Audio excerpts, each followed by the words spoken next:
Hi guys, I'm Heather with Petal Pink Flower Farm. It's 2 days before Valentine's Day, and no, we do not have flowers. We have a few flowers here and there, but because we don't have a heated greenhouse on our farm yet, I don't really have the ability to force flowers to bloom. And naturally here in the Willamette Valley in February, there's just not a lot blooming this time of year. So I don't have Valentine's Day flowers, but I do have a feeling that I have anemones blooming in one of my high tunnels. I have not been out to that tunnel for about a week, so I'm actually really excited to see what it looks like. I have my bucket of water, I have my snips because I'm an optimist and I really think I'm gonna be able to harvest some stuff. But I figured I'd bring you with me so you can see what it looks like and enjoy the flowers along with me.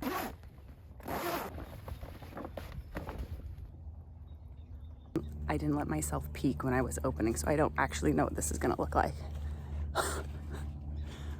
Whoa. Okay, I thought we would have a few blooms, but I have anemones, guys.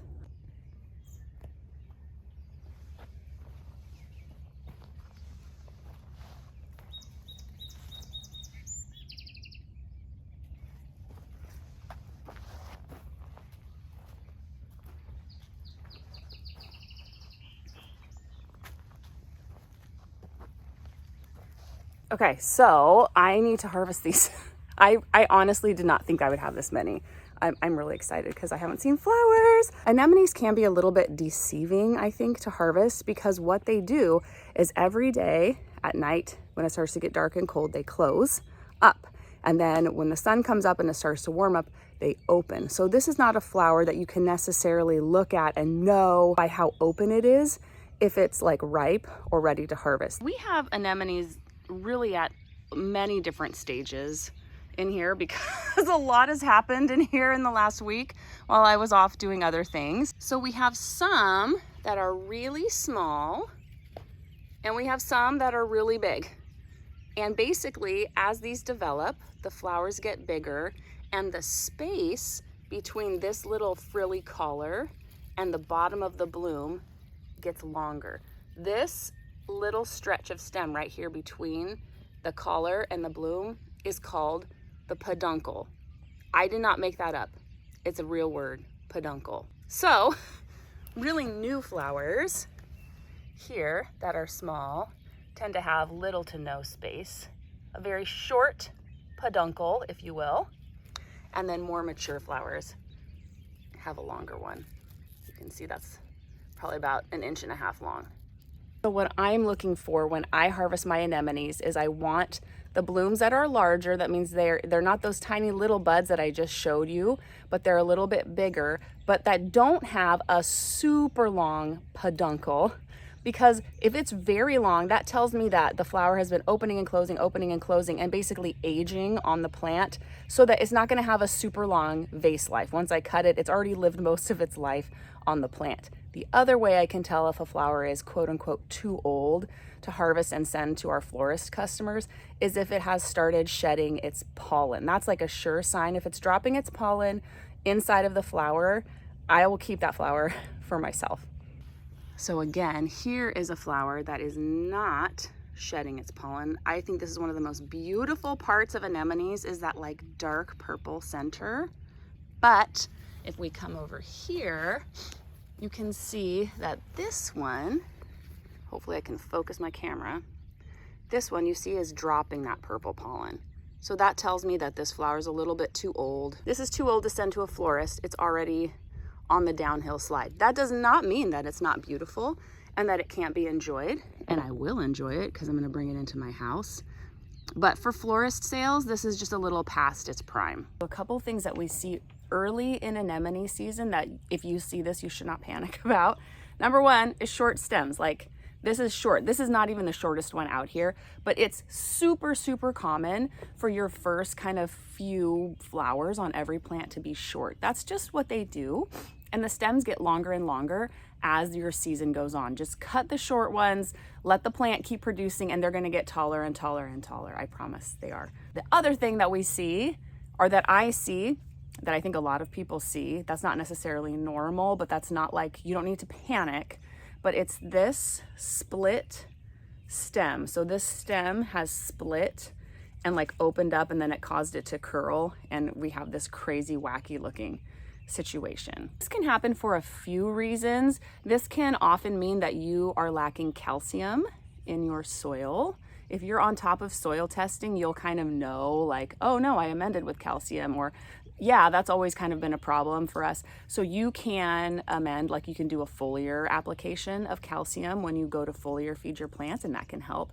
The other thing that can cause this is allowing your plants to dry out completely and then watering them, and that like drastic change of dry to hydrated can split your stems. So I tend to see this earlier in my season, and then as the season progresses, everyone kind of gets their wiggles out. But if you are seeing split stems all through your anemone season, then you should definitely maybe do a soil test, add some calcium, think about your watering schedule so that you can fix it. Because obviously, I mean, I'm not going to sell this to anyone. It's kind of like cool looking, but it's not gonna do the best with its stem open like that. That's all gonna dry up and shrivel up. So we don't want this, but I do get this, and I don't freak out about it. Here is a flower I'm going to harvest, and I just want to show you that I will cut this all the way at ground level, but I need to be careful because look at this. This is the next flower that this plant is going to produce. And we've got all kinds of little buds. They're basically touching the dirt. So if you go in like willy-nilly with your snips and just start whacking away, it's very easy to cut off future flowers. So just be careful about that when you harvest these guys. That gives you the tallest stem length.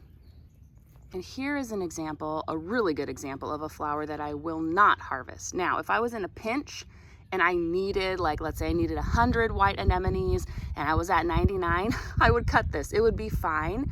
However, as you can see, there's like 0 peduncle length at all. And this bloom is pretty small. Let's compare it to the one I just cut. It's about half the size of the one that I just harvested. And if I leave this on the plant for just a couple more days, the bloom's gonna get bigger, the stem's gonna get taller, and it's gonna just be a more fabulous flower. So unless I have to, I am not gonna harvest this. Here it is. It's our first anemone harvest of the 2026 season. I'm so excited. Okay, let's talk about which varieties I have here. Let me start with this. I only grow the Italian varieties of anemone, and that's because I love them.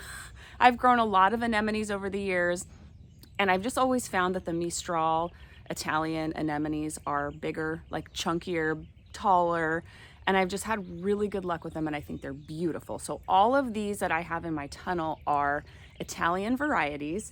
I truly wish that I had enough space to grow an entire tunnel filled with anemones, but I don't. In my dreams, and it is in my future, I will have another tunnel and I can grow all the varieties because I love, love, love this flower. But this is the one, if I could only grow one variety of anemone, this would be it. This is called Bianco Centro Nero, which I think means white with a black center. Some people call these panda anemones. We call it BCN because that's like its nickname.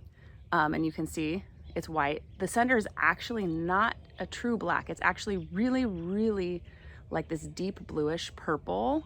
And sometimes you can see it has this like blushing on the sides, which I love. They don't all have that, but some of them do. And this is basically like if anyone sends me a Pinterest picture that has a bridal bouquet, these flowers are in it. These are kind of like the darling of Pinterest. They're so classy. They go with everything. And I've just found that this variety, the Italian Bianco Centro Nero variety, I mean, they're just the tallest, the biggest.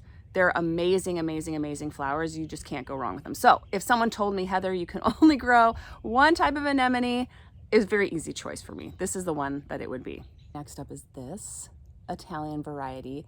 This is called Rarity, and you can see that the outside of the petals are like a mauvey purple, and then the inside is much lighter in color, kind of like a blush, like lavender kind of. This is not our best showing. These are the very first. They're a little bit small. The plants are telling me they need a little fertilizer.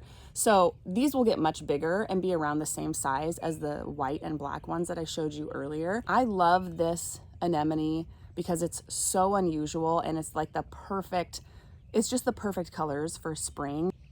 You can kind of see all the different colors that are in this Rarity anemone. They're just really special, really fancy, and they have that dark center as well. So when they're fully open, they're just amazing. And last but not least, I only have one of these because these are blooming a little bit later. This is also an Italian variety and it's called Levante Rosa, and it is phenomenal. Last year, this variety was easily my most productive variety. I mean, these plants absolutely cranked out the flowers until June, and I planted them like in October. They were just amazing. They do tend to get a little bit darker pink as the season goes on and the weather changes a little bit, but they're so frilly. They're so amazing. They last a long time in the vase. It's so productive. It's insanely productive. So I love growing this one. So there's our first anemone harvest. I am actually a little bit shocked that I had this many flowers I could cut out here. It's so, so nice to see flowers after all of these months of brown mud and dead grass. It's just so wonderful. So thanks for joining me. We have so many more flowers coming up, and this is just the start of a really, really exciting 2026 flower season.